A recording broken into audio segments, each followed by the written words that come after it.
आदाब। आपका स्वागत है हमारे चैनल एक क्रेडिबल फैक्ट्स में। आज हम भारत की एक महान महिला क्रांतिकारी दुर्गा भाभी के बारे में चर्चा करेंगे, जिनका नाम स्वतंत्रता संग्राम के इतिहास में सुनहरे अक्षरों से लिखा गया। दुर्गा भाभी का असली नाम दुर्गावती बोहरा था। आइए जानते हैं उनकी जीवन की कहानी के बारे में। दुर्गा भाभी का बचपन और परिवार। दुर्गा भाभी का जन्म 7 अक्टूबर 1907 को उत्तर प्रदेश के कौशाम्बी जिले के शहजादपुर गांव में पंडित बांके बिहारी लाल भट्ट के परिवार में हुआ। उनके पिता इलाहाबाद कलेक्ट्रेट में न्यायाधीश थे। उनका बचपन प्रेम और संस्कारों में पला बढ़ा। विवाह और स्वतंत्रता में शुरुआत। उनका विवाह 11 वर्ष की उम्र में भगवती चरण बोहरा से हुआ, जो एक क्रांतिकारी और हिंदुस्तान सोशलिस्ट रिपब्लिकन एसोसिएशन के सदस्य थे। शादी के बाद दुर्गा भाभी भी स्वतंत्रता आंदोलन में सक्रिय हो गईं।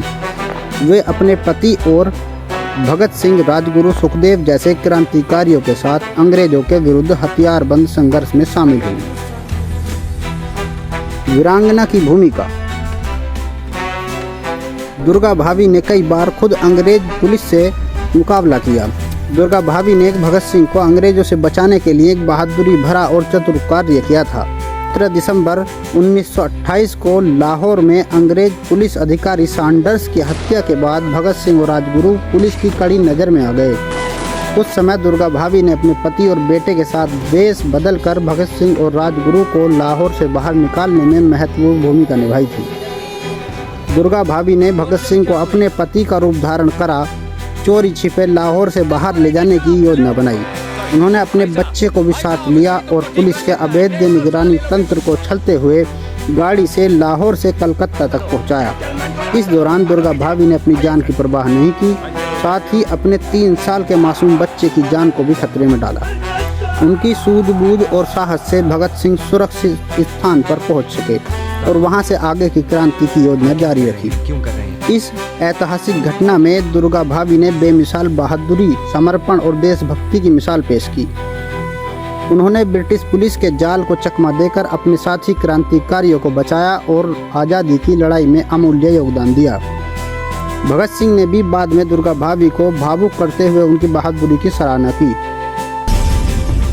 दुर्गा भाभी ने स्वतंत्रता संग्राम के दौरान प्रदर्शनकारियों के लिए आर्थिक सहायता जुटाने के लिए अपने आभूषण तक बेच दिए। जब भगत सिंह, राजगुरु और अन्य क्रांतिकारी अंग्रेजों द्वारा गिरफ्तारी के बाद जेल में थे और उनकी जमानत की ज़रूरत थी, तब दुर्गा भाभी ने अपनी सारी सहायताएं जुटाने के लिए अपने घर के गहने बेचना शुरू कर दिए।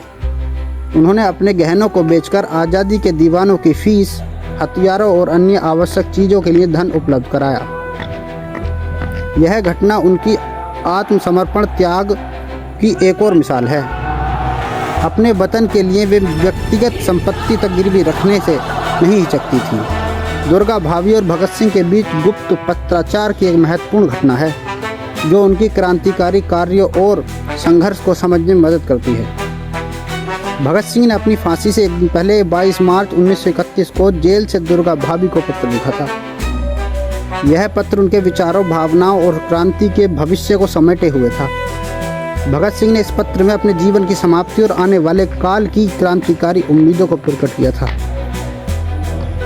इसके अलावा दुर्गा भाभी जेल में बंद क्रांतिकारियों के लिए गुप्त पत्र भेजने का भी काम करती थी। वे जेल में भेजे जाने वाले कपड़ों में दूध या प्याज के रस से लिखे गए अदृश्य संदेश छिपाकर भेजती थी, जिन्हें जेल में क्रांतिकारी आसानी से पढ़ लेते थे।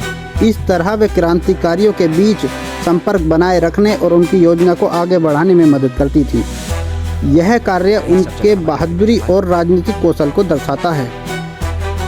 लाहौर में केंद्रीय असेंबली बम कांड के दौरान वे और उनकी ननद सुशीला मोहन ने बम फेंकने वाले क्रांतिकारियों को अपने रक्त से तिलक लगाकर विदा किया था, जो एक आदर्श बलिदान और देशभक्ति का प्रतीक था। दुर्गा भाभी का यह साहस और बलिदान इस बात का प्रमाण है कि वे क्रांतिकारी नहीं, बल्कि अपने देश के लिए हर चीज़ न्यौछावर करने वाली सच्ची महिला भी थी। दुखद और संघर्ष का समय।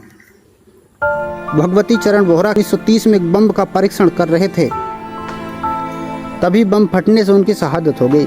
इसके बाद दुर्गा भाभी पर गहरा दुख आया। फिर भी वे टूट कर नहीं बैठी बल्कि संघर्ष जारी रखा। अंग्रेजों ने उनकी संपत्ति जब्त की, उन्हें जेल में डाला और नज़रबंदी का उन्हें सामना करना पड़ा, लेकिन वे उन्हें डिगा नहीं सके। स्वतंत्रता के बाद का जीवन। आज़ादी मिलने के बाद दुर्गा भाभी ने शिक्षा के क्षेत्र में योगदान दिया। उन्होंने लखनऊ में मांटेसरी विद्यालय की स्थापना की, जहां हजारों छात्र छात्राएं शिक्षा प्राप्त कर रही हैं।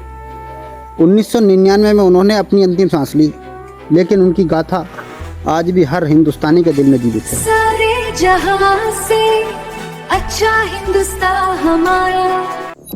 दुर्गा भाभी ने अपने व्यक्तित्व से दिखाया कि एक महिला न सिर्फ घर की और परिवार की रक्षा करती है, बल्कि देश की स्वतंत्रता के लिए भी बहुत कुछ न्यौछावर कर सकती है। उनका संघर्ष और साहस हमें प्रेरित करेगा। हम उनका बलिदान और एहसान कभी नहीं भूलेंगे। दुर्गा भाभी की दास्तान ने आपके दिल पर क्या प्रभाव डाला, कमेंट में जाहिर कीजिए। वीडियो को लाइक कीजिए तथा इस मार्मिक कहानी को शेयर कीजिए। ऐसी ही और दास्तान सुनने के लिए हमारे चैनल को सब्सक्राइब कर लीजिए।